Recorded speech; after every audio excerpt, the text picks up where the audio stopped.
Alternativas con Orlando Santoro y Maribel Abate. Bueno, muy buenas noches. Nos encontramos hoy en vivo. Se encuentra en una asignación especial la licenciada Maribel Abate y el doctor Orlando Santoro.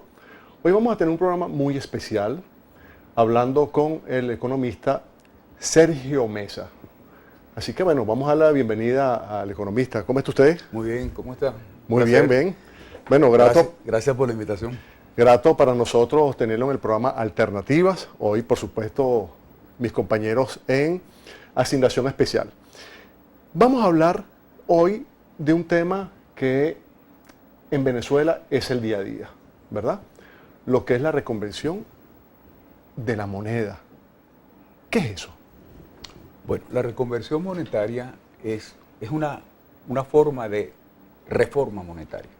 ¿En qué consiste? Hay varios tipos de reforma monetaria, ¿no? Pero la reconversión que se ha llevado a cabo en Venezuela consiste en la eliminación de varios ceros a la moneda venezolana. Okay. En el caso nuestro se le eliminaron 5 ceros a la cifra significativa del valor de la moneda venezolana.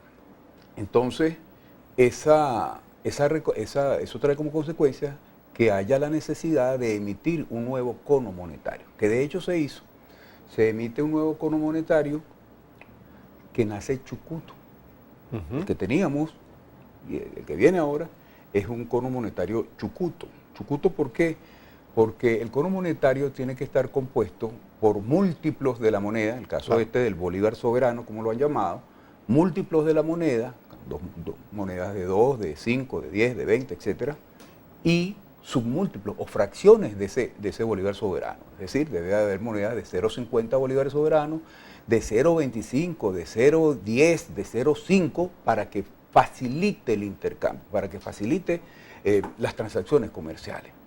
Eso no se ha hecho. Por eso digo que es un cono monetario Chucuto. Ya ahí estamos partiendo mal. ¿Por qué te digo esto? Porque el cono monetario tiene 8 billetes y 2 monedas solamente. La moneda de 1 bolívar soberano y la moneda de 0,50 bolívares soberanos. De modo que cualquier bien o servicio que tenga como precio un valor inferior a 0,50 bolívares soberanos, vamos a tener que pagar 0,50 bolívares soberanos. Lo que hace esto que eleve el valor, el precio de los servicios que están por debajo de 50.000 bolívares de los actuales fuertes. Pero si entonces tenemos un cono monetario nuevo y un cono monetario viejo que están concatenados, yo no puedo cubrir con ese cono monetario viejo el nuevo, o sea, con los billetes de 1.000. Sí, eso se puede hacer. De hecho, ha ocurrido así en oportunidades anteriores que conviven los dos conos monetarios hasta la extinción del cono monetario viejo. Lo que pasa es que ha habido mucho de improvisación. En la reforma monetaria que se hizo en el año 2008, se llevó durante 2 años hasta que se eliminó completamente el cono monetario anterior. Y era un cono monetario que estaba completo. Ustedes recuerdan que el cono monetario que se implementó en el año 2008 había moneda fraccionaria y moneda múltiplo del bolívar fuerte, que llamaron entonces. Se hizo con la debida anticipación, con la debida promoción, con la debida propaganda, o más bien publicidad, para que la gente aprendiera a manejarse en ese nuevo cono monetario. Eso no ha sucedido ahora. Pregúntele a una viejita, cualquiera por allí, a nosotros mismos que somos profesionales, a veces pasamos trabajo para calcular esto. Imagínate utilizando 2 conos monetarios. Bueno, ¿cómo hago yo para pagar 35.000 bolívares de los viejos con el nuevo cono monetario? Lo pago con una moneda ¿de cuánto? De 0,50. Entonces me tendrán que dar billetes y monedas del cono viejo. Ahora, ¿qué va a pasar con el famoso billete de 100, por ejemplo? Con el que pagamos la gasolina, que no sé cuántas veces han tratado de eliminarlo, es indestructible, de verdad, ese billete de 100 bolívares. Entonces, eso es una de las fallas fundamentales.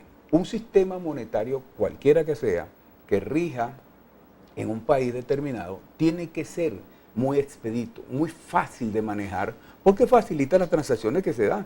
No podemos ni calcular qué cantidad de transacciones en efectivo se dan todos los días en los actos económicos que se realizan en la economía de un país. Entonces te imaginas tú 30 millones de venezolanos que no saben manejarse con el cono monetario. Todavía. Si hoy día, con el manejo de la moneda digital, las tarjetas de débito y de crédito, ocurre lo que conocemos todos, las colas terribles para pagar, porque el punto no funciona, porque el banco no se comunicó, la cantidad de etcétera que ocurren con esa situación. Ahora imagínate tú, ¿cómo será con dos conos monetarios en vigencia? Eso irá entonces a mermar, porque, o sea, en este programa especial que estamos haciendo de hoy con este gran economista, con Sergio Mesa, queremos que ustedes aprendan, y yo también voy a aprender el día de hoy, a usar esta moneda. Porque hoy, por ejemplo, fui al registro y entonces me costaba entender qué es lo que estaba pagando. O sea, bueno, 8 bolívares, pero son 8 millones. No, es que son 800.000 bolívares. Entonces, ¿cuál sería la forma más expedita para las personas que nos están sintonizando? Pueden hacer sus preguntas a través del 0414-257-8848. Esa pregunta que usted quiera saber para que el economista se la responda, la puede hacer por ese número. ¿Cómo la persona que no está viendo en este momento puede aprender el día de hoy a usar esa moneda, la actual y la otra, que están conviviendo juntos? O sea, ¿cómo usted se lo puede explicar ahí? Si tenemos, por ejemplo, una cantidad de bolívares fuertes, digamos, para facilitar las cuentas, 100.000 bolívares, 00 céntimos. Lo que hacemos es utilizar aquella técnica de correr la coma, ¿verdad?, hacia la izquierda. ¿Cuántas veces? 5 veces. Si tenemos 100.000 bolívares, ¿verdad?, 00 céntimos, la coma la corremos 5 veces y entonces tendríamos, ¿cuánto? Un bolívar. Un bolívar. Un bolívar. Igual ocurre en sentido contrario. Cuando tenemos, digamos, 8 bolívares fuertes, ¿qué hacemos? Eso serían 8 bolívares soberanos, perdón. 8 bolívares soberanos sería 8,00. ¿Qué hacemos? Corremos la coma 5 espacios y tendremos entonces el valor en bolívares fuerte. Es muy sencillo. Lo que pasa es que es una cuestión de adaptación. Y claro, estamos hablando de un dígito seguido de ceros. Pero cuando metes otra cifra, entonces a lo mejor la gente tiende a confundirse más. Ok, pero por ejemplo, vamos a suponer que una televidente que nos ve ahorita, la señora Dolores Pacheco, nos está viendo en este momento. Y entonces entra al banco el día de hoy, o ayer entró, y entonces tenía 300 millones de bolívares, y entonces se siente que de 300 millones de bolívares ahora son 30.000 bolívares o 3.000. 30 millones. Ajá. O Tenía sea, 300 millones, ajá. 300 millones, le quita 3.000, sí. 300 millones son 300 más 6 ceros. Si le quitas 5 ceros, te quedan apenas 3.000 bolívares. O sea, ¿cómo puede solapar una persona, esa señora Dolores, que está viendo que su cuenta de 300 millones quedó en 3.000 bolívares? Bueno, ¿cómo usted se lo explica? Bueno, la intención es que con esos 300 millones, en teoría, y te lo voy a explicar después, en teoría, esos 300 millones de ahora deberían comprar más que los 300 millones. ¿Ok?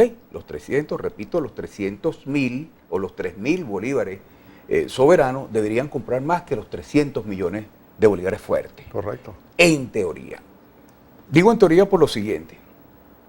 El gobierno ha querido pretender engañar a la gente. No sé si lo hará de buena fe, pero lo entendemos así, pues. Diciéndole que con eso estamos cayéndole a palos a la inflación. Eso no es verdad. Eso no es verdad.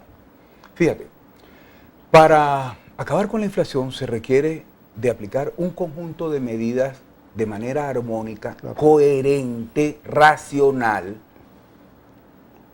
que tengan que ver con política cambiaria, política monetaria, política fiscal y hasta política de renta. Explico. ¿Qué es eso de la política cambiaria? Bueno, se debe tender a que la moneda norteamericana, que es el dólar, que es con lo que se mide todas las actividades económicas del mundo hoy día, debe tener un tipo de cambio único. Es decir, que se cambie un dólar por tantos bolívares. Ejemplo, Panamá. Ejemplo, Panamá. Aunque en Panamá también, la moneda panameña también circula. El Balboa. Sí. Pero dése cuenta, ¿no? O sea, por ejemplo, en Panamá, yo estuve hace poco allí y entonces allí manejan es el dólar, Sí, sí. el Balboa. Pero ellos no tienen sino monedas, ellos no usan el billete, porque el billete que usan es el billete americano, es Sí. el dólar. O sea, es como, ellos me decían, pero es como yo le decía, mira, si, es como si tú fueras a comprar este teléfono y entonces tuvieras que pagar 100.000 o 2 millones de Balboa. O sea, ellos se quedan asombrados, porque el Balboa va conjuntamente con el dólar. Sí, pueden circular los dos, como va a pasar aquí, pues. Aquí van a circular las dos monedas, el bolívar soberano y el bolívar fuerte. Okay. Van a estar ahí. Entonces, fíjate lo que te quiero decir cuando hablo de política fiscal, política monetaria, política de renta. En la política cambiaria, que es lo que tiene que ver con el tipo de cambio, Correcto. debe unificarse ese tipo de cambio, que haya un solo tipo de cambio. Es decir, un dólar vale tantos bolívares y punto. Correcto. ¿Ok? Que no haya posibilidad porque esté subvalorado o sobrevalorado el dólar o el bolívar, que haya, que se dé la posibilidad de que haya un ataque especulativo a la moneda norteamericana. ¿Ok? Entonces, eso en términos de política cambiaria. En términos de política fiscal, la política fiscal es la estrategia que siguen los gobiernos para manejar lo que es el ingreso y el gasto público. Dentro de ese ingreso está los impuestos. Entonces, los impuestos tienen un manejo muy, muy interesante. Lo puedes utilizar para reactivar la economía o lo puedes utilizar para, en sentido contrario. Es decir, cuando tú aumentas, por ejemplo, los impuestos, en una economía normal, Okay. Cuando tú aumentas los impuestos, ¿qué estás haciendo? Te aumentan los impuestos a ti. ¿Qué haces? Tienes menos dinero para gastar. Pero aumentaron ahorita. Así es. Tienes menos dinero para gastar. Y el empresario tiene menos dinero para invertir. De manera que se está haciendo una contracción de la economía, desde el punto de vista de la política fiscal, es decir, de los impuestos. Pero tiene otra herramienta la política fiscal, que es el gasto público, que puede ser un gasto público productivo, como el gasto de inversión, o puede ser un gasto público no productivo, como ese gasto absurdo de los mitines y los transportes que se hacen de la gente de un lugar a otro para participar en las marchas y ese tipo de cosas, ¿no? Entonces, cuando el gasto público productivo se incrementa, entonces tenemos unos efectos en los objetivos macroeconómicos positivos, es decir, la economía se estimula. Lo contrario, o sea, disminuir el gasto de inversión, el gasto público de inversión, tiene un efecto contrario. La economía se resiente. Lo mismo que si aumentamos el gasto público improductivo. Ok, entonces vamos a seguir conversando en el segundo segmento con el economista Sergio y pueden hacer su pregunta a través del 0414-257-8848. Ya venimos.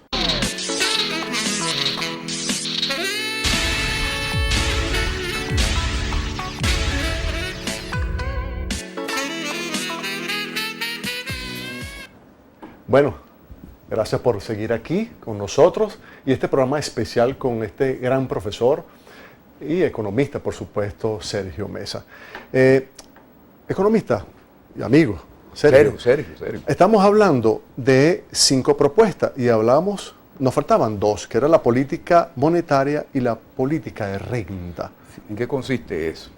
Bueno, decíamos en el segmento anterior que para que el paquete económico tuviera sentido, tenía que estar en armonía. Hablamos de la política fiscal, la política monetaria, la política de renta y la política cambiaria. Correcto. Agotamos los puntos de política cambiaria y el de política fiscal. Vamos a hablar un poquito de la política monetaria. La política monetaria tiene que ver con la cantidad de dinero que haya en circulación. Esto se maneja más o menos así para que la gente nos pueda entender. En la economía, en el sistema circulatorio de la economía, debe haber tanto dinero como el valor de los bienes y servicios. Vale el ejemplo. Supónganse que yo soy una balanza Y de este lado yo tengo todos los bienes y todos los servicios que produce la economía. Eso tiene un valor, ¿ves? En términos de precios, ¿verdad? Y de este lado tengo la cantidad de dinero que hace mover esta economía. Pero tienen que ser iguales. Si aquí esto vale 100, en este otro platillo de la balanza deben haber 100 bolívares.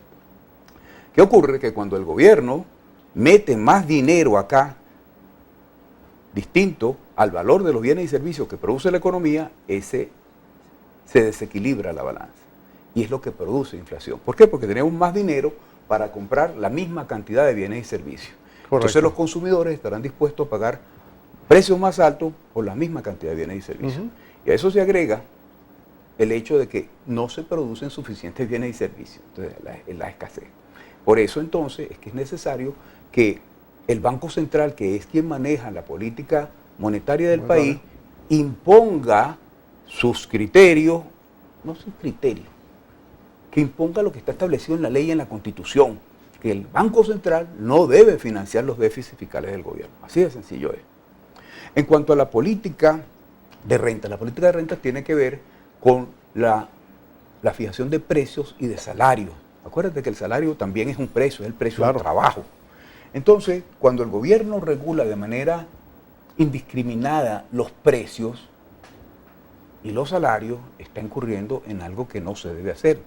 Los salarios, como cualquier mercancía, ellos dicen que no, que el trabajo es una cuestión social y bla, bla, bla, bla, pero el trabajo es un bien. Un bien que aportamos nosotros los trabajadores y que nos remuneran por eso. Y que tiene demanda y que tiene oferta como cualquier producto. De manera que los salarios deben regularse de acuerdo a la demanda y la oferta. Tú eres una persona profesional con un perfil bien interesante, entonces tú no puedes ganar lo mismo que gana otra persona que no tenga tu perfil. ¿Por qué? Porque tú das una contribución mayor al desarrollo nacional que la que da otra persona que no tenga tu perfil profesional. Y entonces eso debe estar a tono con eso. Gente con tu perfil competirá contigo para tener salarios mejores. Nosotros, oferentes de trabajo, ¿verdad?, somos entonces captados por los demandantes de trabajo, que son los empleadores. Entonces, cuando el gobierno se mete con eso, está alterando el mercado del trabajo. Igual pasa con los precios de los bienes y servicios.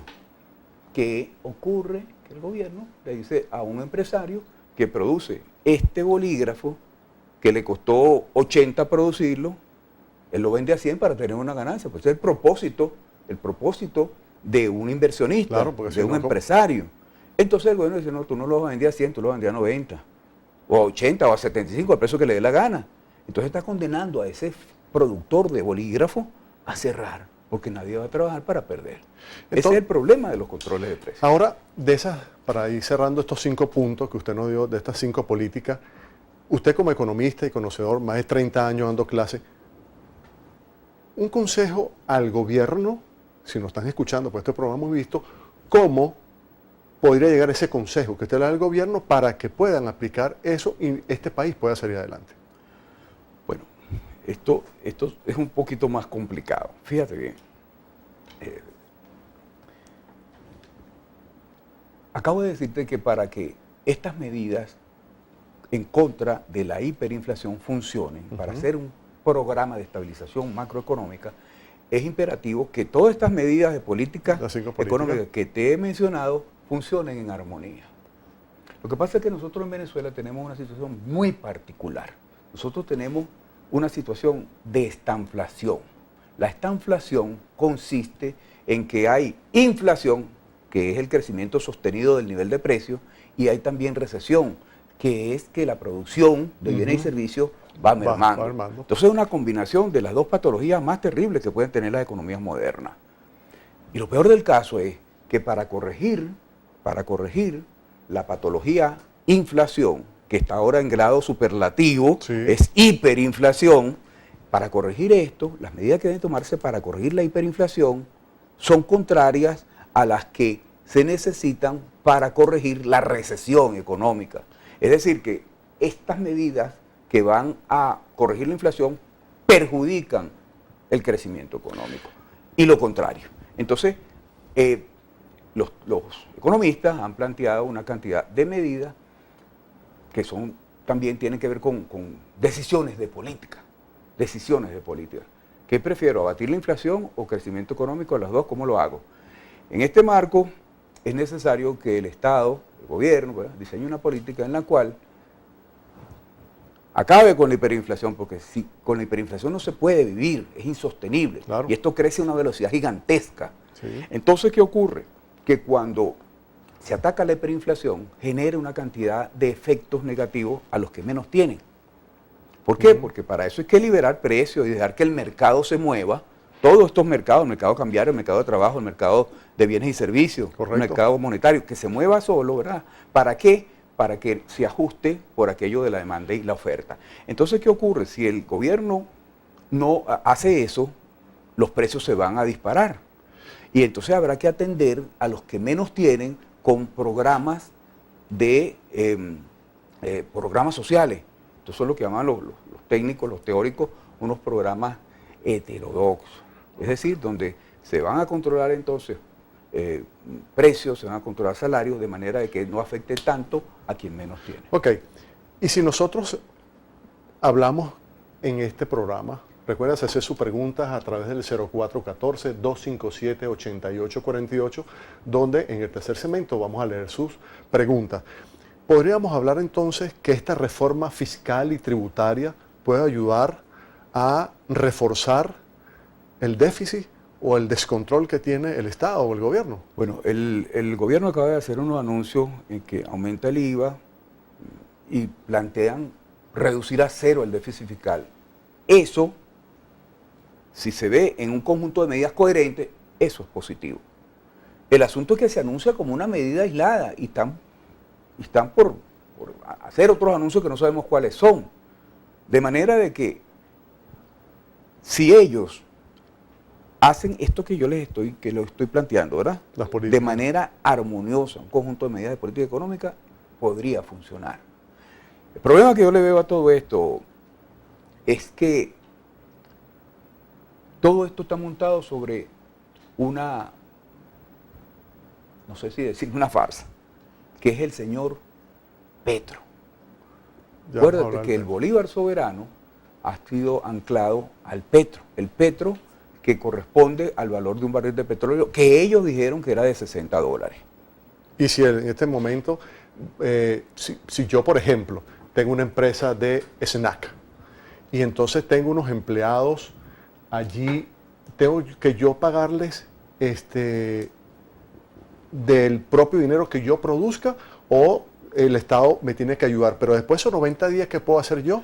Ajá. Ellos han anunciado que el gobierno va a cubrir el déficit entre los 180 millones de bolívares soberanos, entre los 1.800 bolívares soberanos que van a percibir como salario mínimo los trabajadores y los 5,2 bolívares fuertes, o 5,2 bolívares soberanos del cono anterior.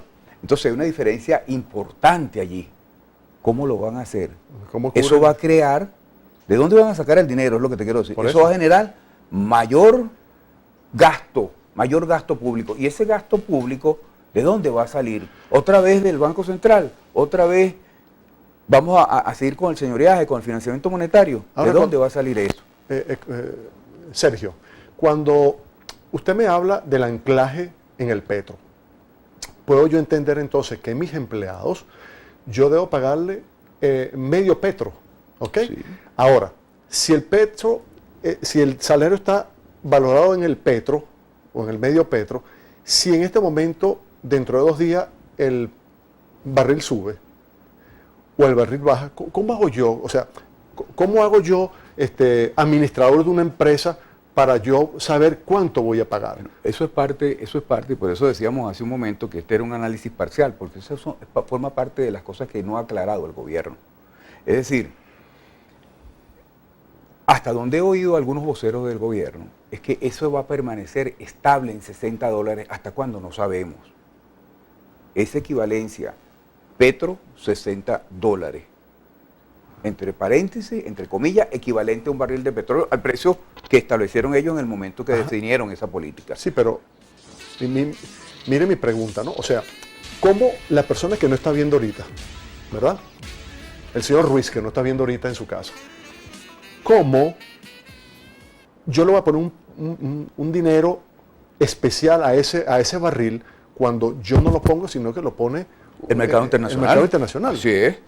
Eso es lo arbitrario y por eso es lo insustentable, lo insostenible. Esa es la gran debilidad de todas las medidas, que una o dos o tres de ellas van en el sentido correcto, pero están soportadas sobre una premisa falsa. El señor Petro,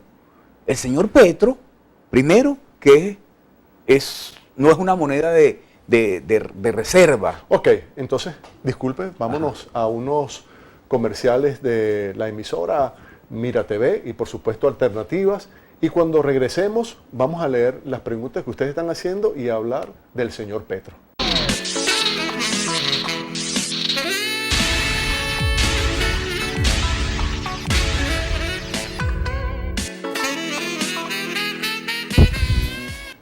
Bueno, ya de regreso en su programa Alternativas en vivo el día de hoy. Ya nos han llegado unas preguntas. Ciudadano, dice el señor Carlos Ruiz, ¿las medidas económicas anunciadas por el presidente Maduro el viernes 17 se pueden considerar inflacionarias? Aquí pregunta el señor Osa. Se pronostica una caída de los precios del petróleo a pesar de la semana pasada se acercó a los $70 por barril. ¿Cómo afecta esta noticia a la economía venezolana? Aquí nos pregunta la señora Joe de Los Teques, ¿cómo pueden mejorar nuestra economía las medidas económicas anunciadas por el Ejecutivo? Y una cuarta que pregunta el señor David Rodríguez, ¿cómo inciden los nuevos impuestos al IVA, ¿verdad?, en las tasaciones bancarias y las estructuras de costo y empresas del gobierno? Ok, vamos a empezar por la primera. ¿Las medidas son inflacionarias? Sí. Hasta en este análisis parcial que estamos haciendo, hasta tanto no se alicen toda esa cantidad de aristas que tiene todo este conjunto de medidas, no podemos decir otra cosa sino eso, son inflacionarias. ¿Por qué? Porque vamos a pasar de un salario que era de 5.2 bolívares soberanos a 1.800. Los salarios forman parte de la estructura de costos de las empresas. Correcto. Y no es como dicen por allí, que eso es apenas el 10%. Mentira. Porque eso tiene una cantidad de incidencias que ronda el 30%. Pero además de eso, no solamente en el salario de una empresa, sino que los insumos provenientes de otras empresas vienen afectados también por esa misma variable. Correcto. De manera de que no es solamente el factor productivo trabajo, sino que también esas materias primas que compra ese empresario vienen incididos también por los sueldos y salarios que paga esa empresa que le vende esos insumos. Y así es toda una cadena. Entonces no es como lo quieren pintar el gobierno. Sí, sin duda son inflacionarios. Por eso es que, te repito, Félix, tiene que ser un conjunto de medidas coherentes y armoniosas, que vayan todas en el mismo sentido. Ajá. En cuanto a los precios, la caída de los precios del petróleo, bueno, tú como yo y todo, y la experiencia que tenemos en Venezuela y en el mundo, es que los precios del petróleo están amarrados no solamente a variables económicas meramente, sino una serie de variables de carácter geopolítica y de otro tipo de variables no económicas que inciden en su precio. Entonces, hasta donde entendía lo que dijeron los voceros del gobierno, parece que esa variación no va a tener incidencia en los precios, en los salarios, en los ingresos, porque según dijo un vocero de la Asamblea Nacional Constituyente, que tenían para modificar hacia arriba el precio, el nivel de los salarios, el otro medio Petro. ¿Y cómo? O sea, ¿cómo? Te estoy repitiendo porque porque yo tampoco lo entendí. Yo no lo entendí, pero o sea, ¿cómo podemos explicarle a la persona que no está viendo ahorita eso del Petro, que sube, baja, no? Bueno, inicialmente lo que se dijo es que se iba a quedar fijo el precio del Petro igual a un barril de petróleo de 60, ¿no? De $60. Eso fue lo primero que se dijo. Con respecto al efecto de las medidas van a resolver el problema de la hiperinflación, no, todo lo contrario. Eso hasta va a generar desempleo, porque muchas empresas, ¿verdad?, después de ese tercer mes que el gobierno va a financiar la diferencia entre el salario mínimo viejo y el salario mínimo nuevo, ¿qué va a pasar? ¿Podrán las empresas ajustar sus precios, que están regulados muchos de ellos, a los niveles necesarios como para poder tener la fortaleza económica necesaria para pagar esos salarios? Yo creo que no. Entonces eso va a generar una cantidad de cierre de centros de producción, de unidades de producción y la consecuente crecimiento del índice de desempleo. Entonces, este ciudadano que nos está viendo, este televidente, por supuesto que siempre está pendiente de este gran programa, que por cierto se repite el día viernes a las 7 de la noche. O sea, la preocupación en Venezuela y el día de hoy, donde yo estaba laborando el día, que decían, ¿cómo voy a hacer yo para sostener a mi empresa? O sea, ¿cómo hago yo para pagar? Porque yo le decía a mi mamá, mira mamá, yo entonces me voy a quedar en la casa porque tú vas a ganar más que yo. Así es. Porque tú vas a ganar 1.800 bolívares. Yo soy un abogado que trabajamos a nivel libre, ¿ok? Pero, o sea, ¿cómo nosotros podemos explicarle a ese empresario que nos estás viendo ahorita la idea de que su empresa pueda continuar trabajando? Porque están asumiendo una cantidad de dinero que ellos no tenían. Entonces, si yo como empresario tengo que pagarle a estas personas la producción de mi producto, yo tengo que entonces aumentar el precio de los bienes que produce para poder. Pero el gobierno dice que no se puede hacer. Así es. Entonces, esa es la contradicción y es lo que amarra el paquete de medidas a lo imposible. No solamente la desconfianza que da el solo origen del señor Petro, sino también la desconfianza que implica esa reflexión que tú estás haciendo. Empresarios, ay, ¿cómo hago yo después del tercer mes para pagar esos salarios? Si no me permiten ajustar los precios, no me permiten hacer un análisis, una estructura de costo coherente que me permita fijar precios dependiendo de dichos costos de producción. Entonces, yo veo esto como un gran fracaso. Esa es mi apreciación inmediata. Su experiencia. Claro. Habrá que esperar, porque parece todavía temprano para hacer un análisis más profundo de todo esto, pero lo que nos ha enseñado ahorita el gobierno es que esto no va por buen camino. Hay una cosa que se llama la confianza, que es muy importante en este tipo de cosas. Quienes manejan la política económica de un país tienen que dar señales a los agentes económicos de que lo que están haciendo es lo correcto y los agentes económicos actuarán en consecuencia. Esto es lo que se está haciendo, está bien, va en el sentido correcto. Entonces vienen las inversiones, viene la gente a invertir, a crear fuentes de trabajo. Pero de lo contrario, no hay nada más cobarde que un dólar. Un dólar va a donde se siente seguro, claro. El resto no va. Y con su experiencia que ha tenido durante 30 años en la profesión, ¿qué tiempo estimula usted que pueda darse esa Venezuela fuerte que conocimos anteriormente? Porque salió un tuit donde hablaba el presidente que en 2 años podía ya Venezuela nivelarse a esa gran Venezuela que nosotros tuvimos. Pero, ¿hablamos de 2 años o menos o más? Hay dos cosas. Lo primero es que ellos tienen que zafarse de esa estructura ideológica que los está matando y que no les permite hacer las cosas con sensatez. Lo que el mundo, porque esto no es una cosa nueva, la hiperinflación se ha dado en muchas partes y se ha corregido, pero ellos se niegan a hacer lo que se debe hacer. Eso por una parte. Por la otra parte, Venezuela tiene muchos recursos para salir adelante, aún como estamos ahorita. Sí, señor.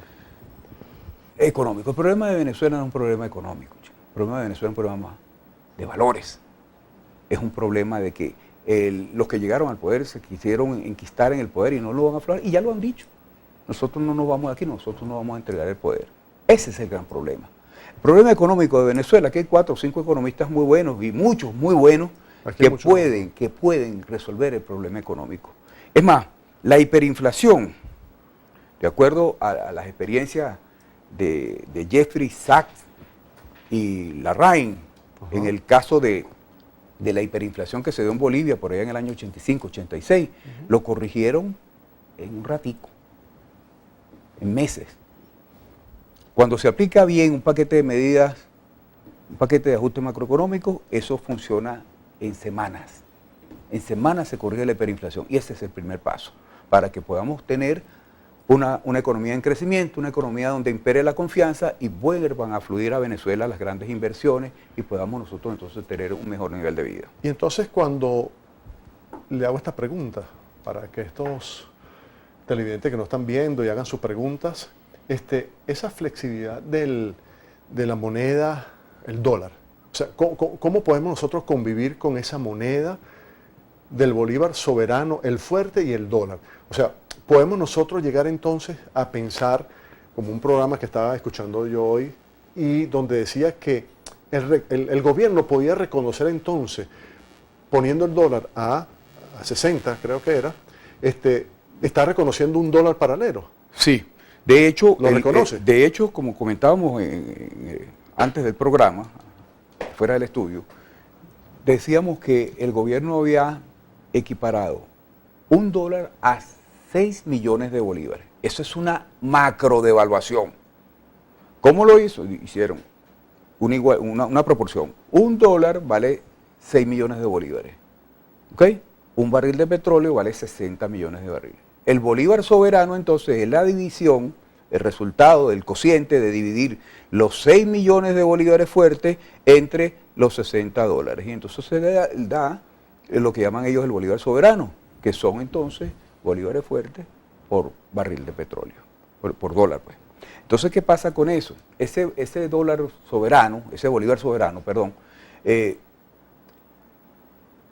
amarrado al valor del que ellos llamaron el petro, porque el barril de petróleo está asociado, anclado, como lo llaman ellos, al petro. ¿Ok? Si el petro no lo reconoce nadie, como lo ha asegurado la Secretaría del Tesoro de los Estados Unidos y los centros financieros internacionales, entonces nosotros estamos nadando sobre nada. Pero entonces podríamos llamar entonces que esta moneda, el Bitcoin, podría ser igual que un petro. No. El Bitcoin es una moneda virtual. Es una criptomoneda. Okay. Y las criptomonedas tienen sus características muy específicas que no las tiene el petro. Entre otras, la criptomoneda es una moneda virtual que no tiene respaldo de nada sino de la confianza, que no la emite ningún gobierno. Y todas esas características que caracterizan a la criptomoneda, okay, no las tiene nuestro petro. De manera que no es una moneda virtual. Ellos, para disfrazar el asunto, han dicho que es un criptoactivo. Ajá, pero nuestra Constitución, la ley de hidrocarburos, dice que todo lo que está bajo el subsuelo no se puede negociar, no se puede poner en garantía de nada, y mucho menos darlo como garantía, como respaldo a una moneda, y mucho menos como garantía a lo que muchos economistas interpretan al petro como una emisión de deuda, sin que eso sea aprobado por la instancia legislativa legítima, que es la Asamblea Nacional. Exacto. Entonces ellos están violando Constitución. O sea, por eso te digo, este análisis parcial, ¿verdad? Habría que esperar que se desarrolle otra cantidad de cosas, porque hay que recomponer todo lo que es la estructura constitucional y legal para que todo esto pueda tener cabida. Es decir, esto tiene que pasar por la Asamblea Nacional, esto tiene que hacerse una modificación a la Constitución en cuanto se refiere a las riquezas que están en el subsuelo venezolano. Eso no se ha hecho. Mientras eso no se haga, estamos arando en el mar. El gobierno habla del incremento al impuesto, del 12 al 16. Del IVA. Del IVA, ¿verdad? Ok. Entonces, quiere decir que yo tengo exceptuado lo que es la medicina y los alimentos. Entonces, si yo mañana me compro este teléfono, ¿debo pagar el 16% o mi traje o una camioneta? Sí. O sea, ¿cómo usted ve eso? Sí, eso es así. Eso es condenar a la gente a pagar por el éxito que puedas tener como profesional, como trabajador exitoso, como lo que sea. Ok. Esta respuesta la vamos a alargar un poquito más con el economista presente aquí, con Sergio Mesa, después de estos comerciales, y recuerda hacer su pregunta a través del 0414-257-8848. Ya venimos.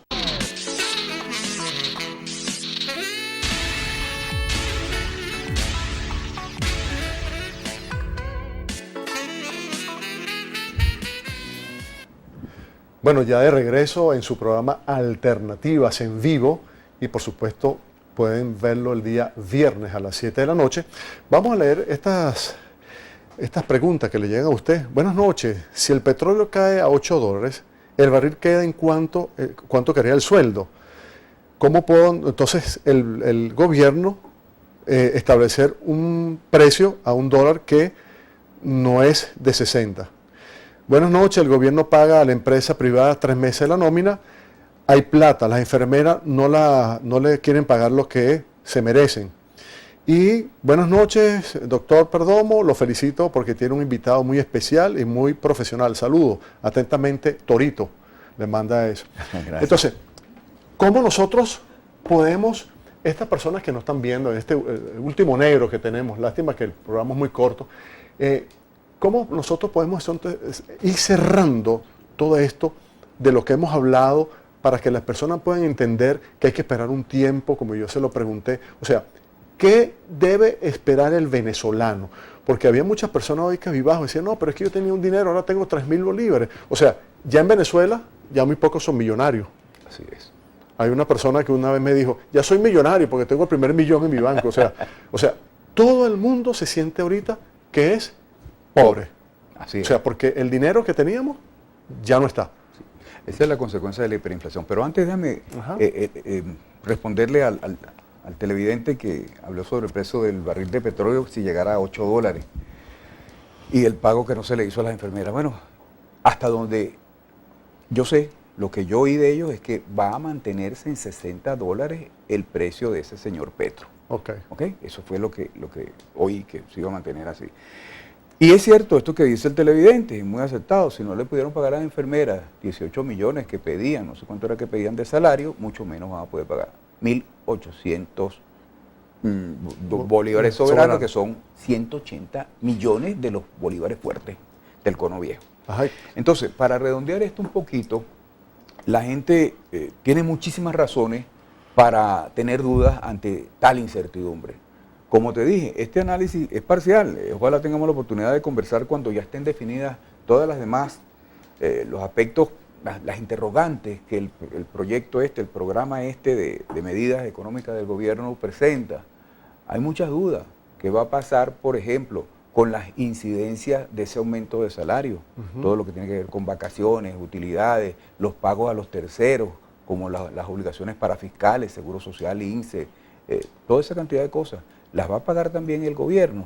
Entonces eso hace mucho más peso en la nómina de las empresas. De manera que esto va a traer como consecuencia, ojalá no se le ocurra al gobierno, decretar inamovilidad laboral otra vez y terminar por quebrar las empresas. Yo lo que presiento de todo esto, ojalá esté equivocado, es que se pretende es eso. Los modelos comunistas, los modelos de corte socialista como el que tenemos acá, pretenden siempre acabar con los dueños o no con los dueños, con la propiedad privada de los medios de producción. Porque eso supuestamente acaba con las diferencias, con la estratificación social. Y como ellos pregonan que el socialismo es igualdad, entonces ese es el propósito. Muchas empresas no van a poder con eso y van a tener que cerrar. Por ejemplo, si en este momento no está viendo la administrar una empresa, la señora López, por ejemplo, preocupada por los salarios que tiene que pagarle a todos sus empleados. Vamos a decir que son 15, 20 empleados. O sea, ¿cómo hace esa persona que está administrando esa empresa para poder pagar? Porque yo no soy economista, ni pretendo serlo, pero yo le decía a mi mamá, bueno, mira, el condominio yo voy a tener que pagar 5.000 bolívares, o 5 millones de los viejos, 5 ahora no. Ya estamos pagando 5 millones de bolívares pero fuertes. por persona para poder pagar los 400, 600 millones mensuales. O sea, sí. ¿Cómo hace esa persona que vive solamente de una pensión y tenga que pagar de ese dinero un dinero que no tiene, porque las medicinas están muy caras? O sea, ¿cómo le hacemos entender en el poco tiempo de tener esa fe de que esto puede ayudar a Venezuela a salir adelante? Es que no lo va a ayudar. El proyecto, hasta donde lo estamos analizando, hasta la información que tenemos, es absolutamente inviable. Primero porque no genera ninguna confianza cuando hablamos del señor Petro y cómo se calculó, cómo se origina el señor Petro. La duda que hay, si es criptomoneda, si es criptoactivo, si se puede hacer lo que ellos pretenden hacer con el Petro, tal como lo definieron. Partiendo de esa premisa que es falsa, todo lo que se construya en torno o sobre esa premisa falsa será falso. Es decir, todo lo que se construya en base al Petro no podrá funcionar. ¿Y por qué no entonces muchas personas pensaban, hasta yo pensé que le iban a quitar 3-0? ¿Por qué quitan 5-0? Bueno, porque el crecimiento de los precios es brutal. La hiperinflación, Félix, es una situación que la gente todavía no la conoce, no la ha percibido entiendo, como tal. Las hiperinflaciones que más o menos conocemos, que es la de Argentina, Bolivia, Brasil. En Argentina, la gente iba en el carrito, ¿verdad? La hiperinflación de los años 80 y tantos, 90 de Argentina, en el carrito, en el pasillo del automercado, y le avisaban por los parlantes que el producto que estaba en el anaquel tal había aumentado tanto por ciento.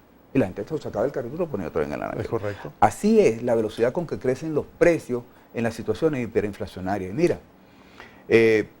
han habido hiperinflaciones terribles, por ejemplo, en el bloque soviético y en los países donde han estado en guerra, después de las guerras, y las que se conocen en Venezuela, por ejemplo, Bolivia tuvo 18 meses de hiperinflación y acabó con la economía hasta que estos señores, Jeffrey Sachs y el señor Larraín, le hicieron todo un estudio al presidente de entonces, era el Víctor Paz Estenssoro en Bolivia, y bueno, corrigieron la hiperinflación.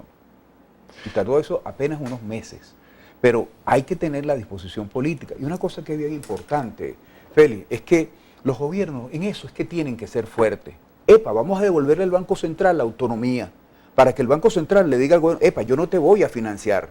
Ve a ver cómo haces tú para corregir tu déficit, ve a ver cómo haces para disminuir tus gastos, ve a ver cómo haces para proveerte de más ingresos, pero yo, Banco Central, no te voy a dar un solo bolívar para financiar tu déficit. Y no puede una mejor forma, tu Estado, yo privado, de tener mucho más empresas que produzcan, que tengan más empleados. O sea, no puede la empresa privada ayudar al gobierno, al Estado venezolano o Venezuela para que sea. Claro, ¿Sí? Pero eso tiene que ser una cuestión que se haga en acuerdo. No que el gobierno te diga, mira, tú vas a producir esto y lo vas a vender a tanto. Epa, y no valen tus apreciaciones. No, pero es que yo voy a invertir tanto y yo tengo que recuperar eso en tanto tiempo y me cuesta producirlo X cantidad y yo quiero ganarme tanto. No. Entonces, todo tiene que ser en acuerdo. Mira, se dice de que las empresas no aportan. No, vale. Fíjate bien, cuando una persona, un panadero, agarra sus platicas y se monta en un proyecto para hacer una panadería. Tiene que comprar materias primas, pedir prestado a los bancos, contratar personal y producir el pan. Ya el solo hecho de suministrar el pan a la gente es una enorme contribución a la sociedad. Claro. Además de darle trabajo directamente a la gente que trabaja allí. Pero además de eso le da trabajo indirectamente a los que producen los insumos para producir el pan. Y además de eso le paga impuestos al Estado venezolano para que el Estado pueda sostenerse. De tal manera que la contribución social que da una unidad de producción que se llama empresa es tremenda, ¿vale? Entonces no se puede destruir a quien hace posible que exista la economía de un país, que son las empresas privadas. Mira este análisis. Las empresas hasta la semana pasada, cuando pagaban 5 millones de bolívares, hay muchas empresas que le daban al empleado un bono. ¿Cuánto pagas tú de pasaje? 2 millones se lo pagaban. O sea, la empresa trataba de que el empleado no se fuera y le daba más a la empresa privada. Ahora en este caso, no es que le da más, sino que le va a, bueno, no sé cuánto de porcentaje, a 1.800 bolívares soberanos. Entonces, ¿cómo hace esa empresa entonces ahora? ¿Usted sabe algo sobre el ticket alimentario? No, yo suponía, porque fíjense, los bonos, la bonificación del salario, como lo dicen los sindicalistas y los entendidos en materia laboral, la bonificación del salario es inconveniente. Vemos cómo el ticket de alimentación, que es una proporción importante del ingreso de un trabajador, no forma parte de sus prestaciones sociales. ¿Ok? No forma parte del salario integral. Entonces, se tiende a que un salario mínimo cubra todas las necesidades básicas de un trabajador. Es decir, que no necesite pedir un bono especial para transporte, ni un bono especial para educación, ni un bono especial para nada, porque su salario es suficiente como para que él pueda cubrirlo. Ese es el propósito de un salario digno. Lo llaman la gente de la OIT y la gente de la ONU un salario decente, que te garantice no solamente el poder proveerte de los bienes y servicios que necesitas, sino también que te permita tener calidad de vida. Eso implica que tú tengas derecho a unas vacaciones, que tú puedas ahorrar, que puedas tener garantía de que tu vida futura va a ser buena. va a ser por lo menos igual o mejor que como la que has vivido. Eso es lo que es un salario decente. Ninguno de estos señores voceros del gobierno ha hablado de ese concepto. Ese sí es un verdadero concepto revolucionario. ¿Ah? Que la gente no necesite de un bono, de una ayuda, de la protección del salario por parte del gobierno con una cosa tan nefasta como ese carnet de la patria para que te den un bono, la protección del ingreso. Me parece eso absurdo. Bueno, Sergio, de verdad para mí está el día de hoy en este programa Alternativa, en un programa especial, ya que el doctor Santoro y la licenciada Maribel Abate están en asignaciones especiales, bueno, y estoy yo hoy cubriéndolo. De verdad, quiero felicitarte por este análisis que hiciste el día de hoy. Gracias. Creo que nuestros televidentes, mediante la mensajería, se portaron bien con esas preguntas concretas. Yo se las voy a mandar a usted. Si usted puede dar su red social, por favor. Sí, @SRMesa es mi Twitter. Entonces, bueno, ya saben, cualquier pregunta que le quieran hacer aquí a este gran economista venezolano con más de 30 años, En la docencia. En la docencia, cerramos el programa de hoy. Si lo quieren ver, recomiendo que el día viernes a las 7 de la noche puedan verlo. Así que muchas gracias. Muchas gracias. Licenciado, economista Sergio Mesa, gracias a ustedes por sintonizarnos. Los esperamos en este programa repetido el día viernes a las 7 de la noche y por supuesto gracias a nuestro director Antonio Vandres por ser hoy quien me dirige. Gracias.